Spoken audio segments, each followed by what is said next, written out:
Hello, English learners, and welcome to Speak Easy, the podcast that helps you boost your English skills one engaging conversation at a time. I'm your host, Ava. And I'm Leo, joining Ava today. We're so glad you're here. Today, we have a really practical and, dare I say, energizing topic for our A1 and A2 level listeners, talking about exercise in English. That's right, Leo. And because we know our audience is just starting out or building their foundational English, we're going to keep things nice and slow. We'll speak clearly, explain new words simply, and give you plenty of time to understand. Think of this as your slow podcast guide to a very common conversation. Exactly. Ava, why do you think it's so important for English learners, even at an A1, A2 level, to know how to talk about exercise? That's a great question. Well, for one, exercise is a universal topic. No matter where you are in the world, people often talk about staying healthy, what they do to keep fit, or their favorite sports. It's a fantastic icebreaker, isn't it? You might meet new friends at a language exchange, a gym, or even when traveling, and this topic often comes up. Absolutely. And it's also about your own health. If you ever need to talk to a doctor, explain your routine to a fitness instructor, or even just buy some sports equipment, knowing these words and phrases will be incredibly helpful. Definitely. So let's jump right in with some basic vocabulary. When we talk about exercise, there are a few important verbs we use. The most common ones are do, go, and play. Let's start with do. We do certain activities or types of exercise. For example, you do yoga, or you do exercises like push-ups or sit-ups. You can also do a workout. That's a great distinction, Ava. And then we have go. We often use go with activities that end in ing. So you go swimming, you go running, you go cycling. That means riding a bike. You can also go for a walk or go for a run. Notice we say go for a, then the noun. Excellent point, Leo. And finally, play. This one is quite straightforward. We play sports that usually involve a ball and often a team. So, you play football, play basketball, play tennis, or play volleyball. Easy to remember, right?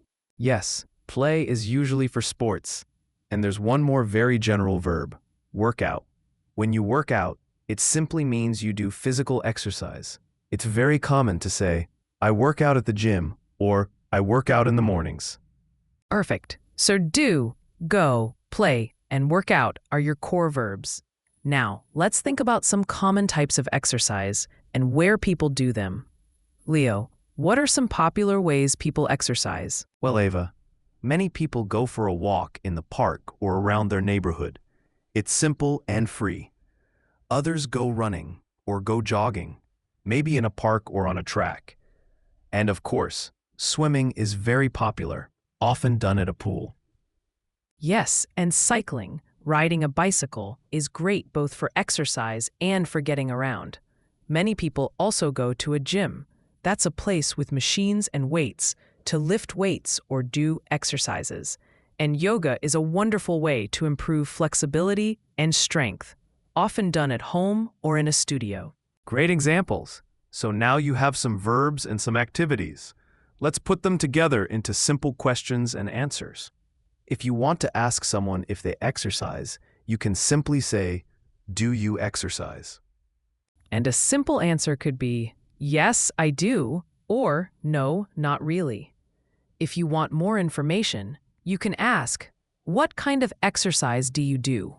Then you can answer with your favorite activity. For example, I go swimming, or I play football, or I like to do yoga.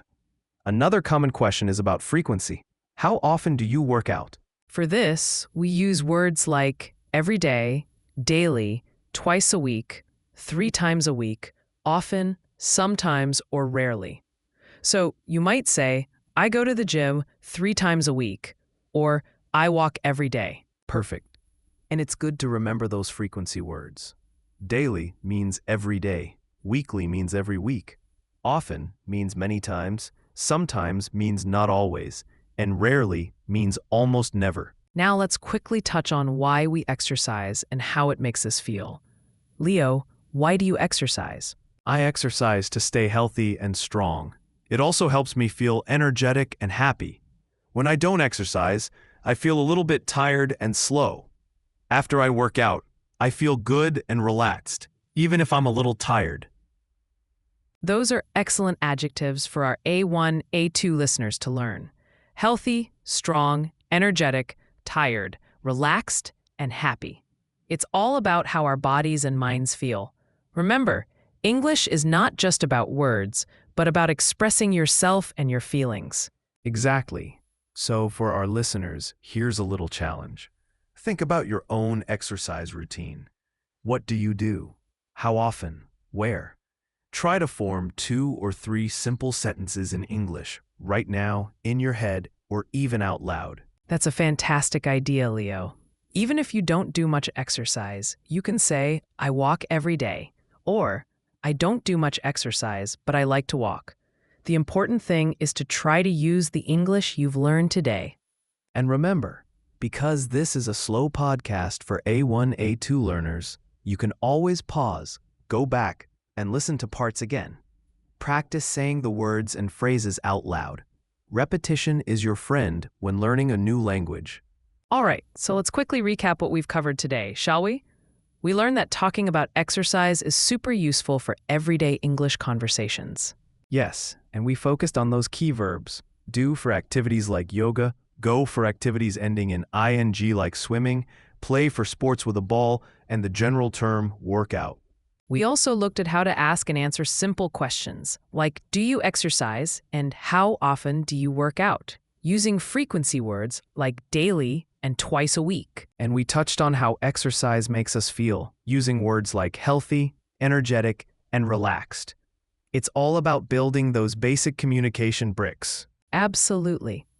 Our goal is to give you the confidence to talk about yourself and your life in English, even with just a few simple phrases. Don't be afraid to use these new words. The more you speak, the better you get. So whether you're hitting the gym, going for a run, or just taking a leisurely walk, remember to also practice describing it in English. It's a double win for your health and your language skills. Thank you for joining us on Speakeasy today. We hope this slow podcast lesson was helpful and enjoyable for your A1 to A2 English journey. Keep practicing, and we'll talk to you next time. Bye for now.